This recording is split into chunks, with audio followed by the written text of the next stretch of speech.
It's magic, and you read a lot of scripts, and I make a lot of movies for other people, and this was something that was important to me.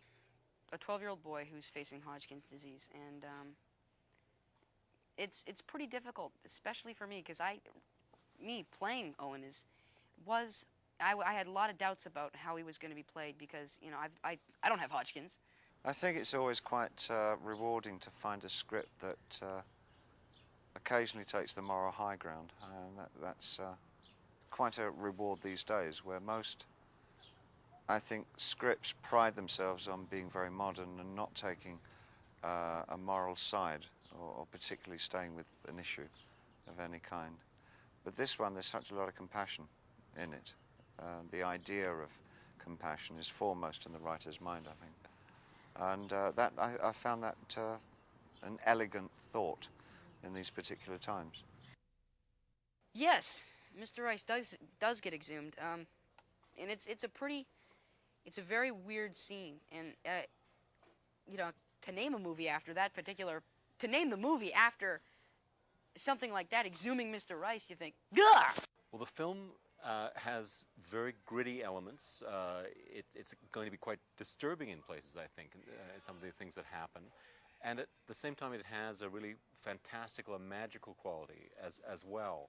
And blending these two together is sort of the challenge of making the movie.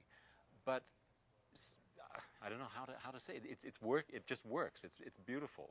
The way Joel, the writer, has weaved these two elements together. So in one moment you're moved, or you're you're following the characters and the drama they're going through, and then you're taken into this sort of other world that Mr. Rice represents, and it's very magical.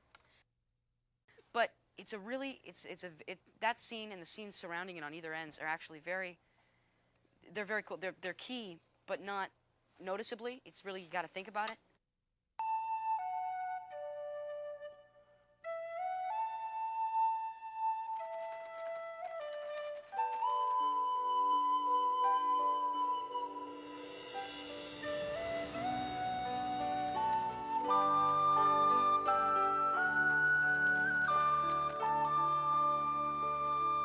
I've got a present for you. What is it? Whoa. This is cool. Mm-hmm. This is really cool. It's magic, and you read a lot of scripts, and I make a lot of movies for other people, and this was something that was important to me.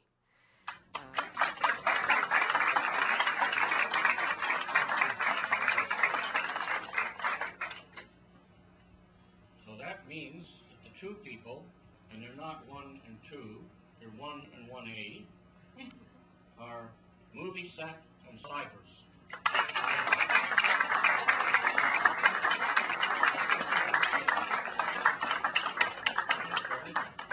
I'd like to thank Marshall McLuhan because it was really his inspiration that started me down the road 20-odd years ago when I started to realize the power of media. On top of that, I'd like to thank the person that introduced me to McLuhan in the first place, and that was my father, the late Dr. Walter Hardwick, who was the creator of the Knowledge Network in Vancouver and British Columbia, which I never told you. But I think it's very important, the work that you're doing here, and I'd like to thank you very much for your acknowledgement and for including me in this. Thank you.